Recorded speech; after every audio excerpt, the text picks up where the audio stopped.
Hola a tothom, avui ens submergim en una idea que ho pot canviar tot. Com mesurem realment la productivitat? Sempre pensem en diners, oi? Però i si la veritable mesura fos l'energia? Vinga, anem a capgirar la nostra idea de què vol dir rendiment.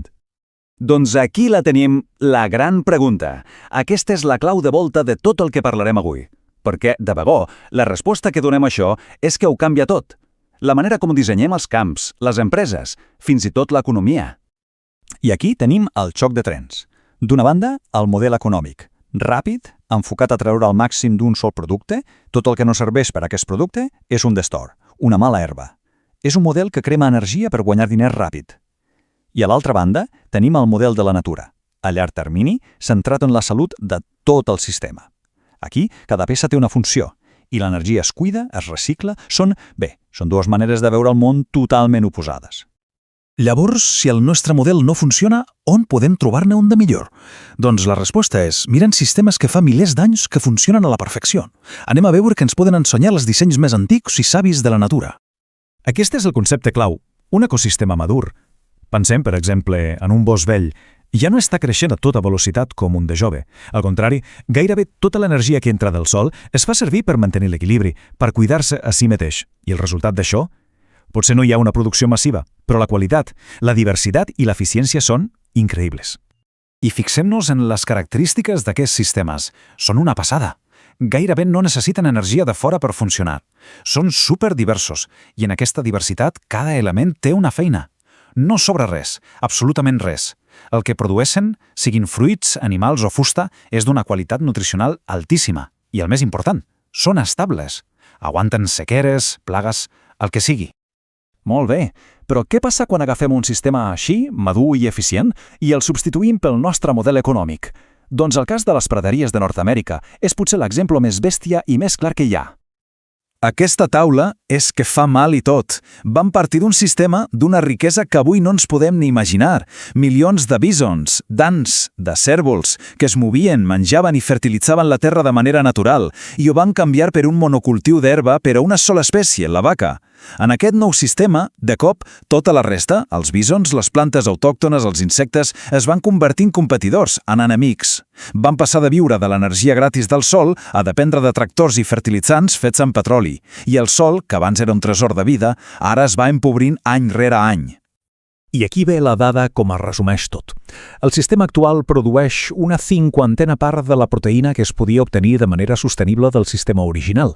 Una 50a part! És brutal. Bàsicament vam crear escassetat on hi havia una abundància desbordant, i tot per obsessionar-nos amb un sol producte. Tot això ens porta a una llei fonamental, una llei que els nostres sistemes econòmics ignoren cada dia. I, clar, ignorar-la té conseqüències inevitables. Aquesta frase ho és tot. No és una opinió, És gairebé una llei de la física aplicada als sistemes vius. Si un sistema gasta més energia de la que és capaç de capturar i emmagatzemar de forma eficient, està condemnat. N'hi ha més. És només qüestió de temps. I aquí hi ha la trampa, oi? El rendiment econòmic sembla que funciona. Dona diners, beneficis... Ara. Però és una il·lusió.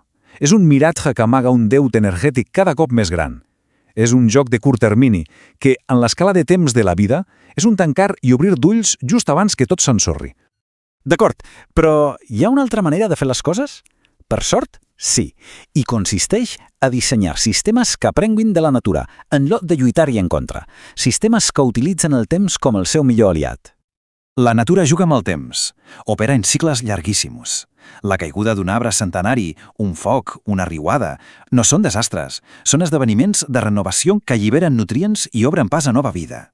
En canvi, la nostra agricultura funciona en un cicle anual, frenètic, que cada any necessita una injecció brutal d'energia per tornar a començar de zero. I aquí és on entra el disseny de permacultura, que, en el fons, no és res més que intentar imitar aquesta intel·ligència de la natura. En lloc de dependre d'un sol tipus de cicle, els barreja.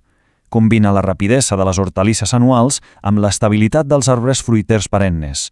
Barreja plantes jures i velles al mateix espai. L'objectiu és crear una xarxa que sigui resilient, plena de recursos i, al final, molt més productiva en termes reals, en termes d'energia. I acabem amb una última reflexió que crec que ho lliga tot. Hem vist que en un sistema sa res es malbarata, no hi ha residus.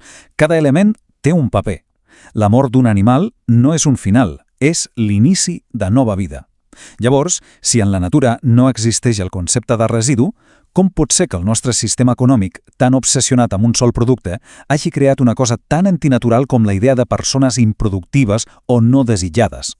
Potser, només potser, si comencem a dissenyar les nostres societats com si fossin ecologies en lloc de fàbriques, aquest concepte simplement desapareixeria. Una idea per pensar-hi.